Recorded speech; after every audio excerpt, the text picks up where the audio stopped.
नमस्कार, आप सभी का एक बार फिर से स्वागत है। आप सभी को छठ पर्व की हार्दिक शुभकामनाएं। आइए छठ माता की एक बहुत ही सुंदर कहानी सुनते हैं। एक बार की बात है, एक बूढ़ी माँ अपने बेटे, बहू और पोते के साथ रहा करती थी। बूढ़ी माँ के घर में किसी चीज की कोई कमी नहीं थी। वो छठ माता की परम भक्त थी और हर साल छठ पूजा का व्रत बड़ी श्रद्धा और भक्ति के साथ किया करती थी। उस बूढ़ी माँ की जो बहू थी वो बहुत ही आधुनिक सोच वाली औरत थी। उसे पूजा पाठ में कोई विश्वास नहीं था। जब कार्तिक मास की शुक्ल पक्ष की चतुर्थी आई तब बूढ़ी माँ बहुत खुश थी, क्योंकि आज से छठ का 4 दिवसीय पावन पर्व शुरू हो रहा था। बूढ़ी माँ घर की साफ सफाई में लग गई और उसने अपने बेटे को आम की लकड़ी और पूजा की अन्य सभी सामग्री लाने को बाजार भेज दिया। बूढ़ी माँ ने अपने बेटे की सलामती के लिए छठ का व्रत किया और उसने अपनी बहू से भी छठ माता का व्रत करने के लिए कहा। तब बहू कहने लगी, ये सब तो बेकार की बातें हैं, मुझे इन सब में कोई विश्वास नहीं है, इसे करने से क्या होगा। तब उस बूढ़ी माँ ने अपनी बहू को छठ माता की महिमा बताते हुए एक पौराणिक कथा सुनाई। बूढ़ी माँ ने कहा, बेटी, बहुत समय पहले की बात है। प्रियव्रत नाम के एक राजा थे। उनकी पत्नी का नाम मालिनी था। दोनों की कोई संतान नहीं थी। इस बात से राजा और उनकी पत्नी बहुत दुखी रहते थे। उन्हें एक दिन महर्षि कश्यप ने संतान प्राप्ति के लिए पुत्रेष्टि यज्ञ करवाने को कहा।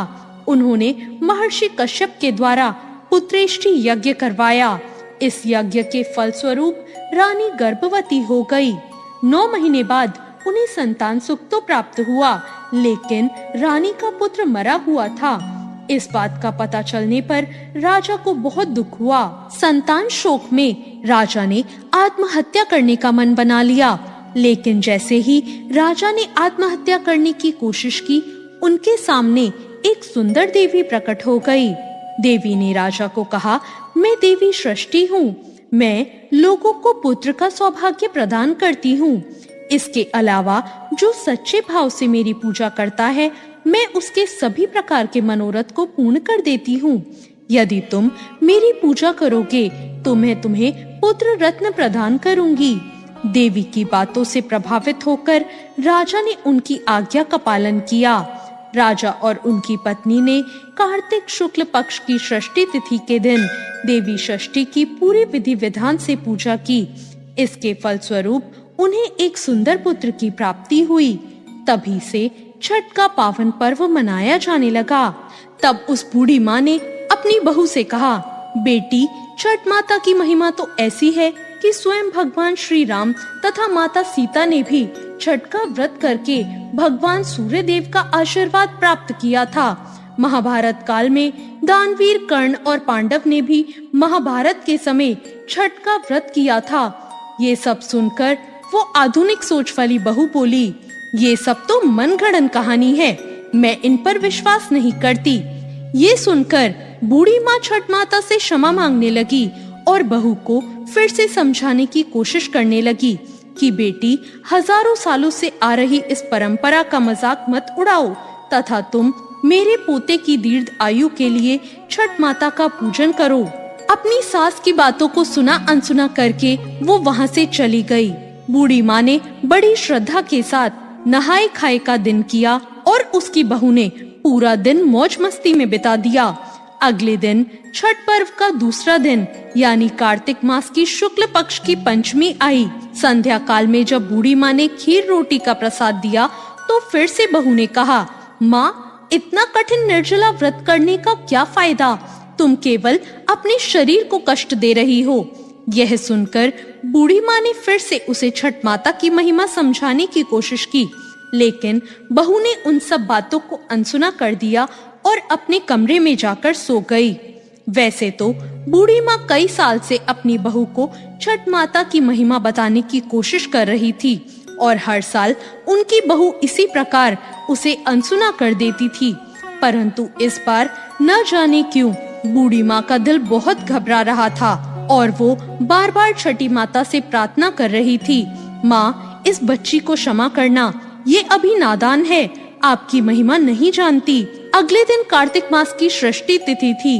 सब लोग पूजा की तैयारी में जुटे थे, लेकिन वो बहू अपने कमरे में सो रही थी और बहुत देर से उठने के बाद जब उसने पास लेटे अपने बेटे को उठाना चाहा, तब उसके बेटे ने कोई जवाब नहीं दिया।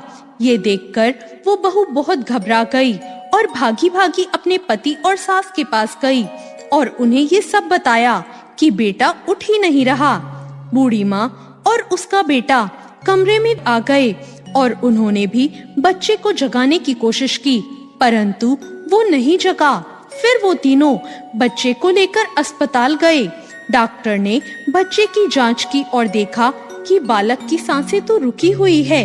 डॉक्टर ये देखकर हैरान हो गए कि इतना छोटा बालक जो बिल्कुल स्वस्थ था, ऐसे कैसे जा सकता है। परंतु विधि का विधान और प्रकृति का नियम कहकर डॉक्टर ने अपने हाथ खड़े कर दिए। तब बच्चे के माँ बाप और दादी रोते बिलखते बच्चे को लेकर अस्पताल से बाहर आ गए। बूढ़ी माँ का दिल तो पहले ही घबरा रहा था।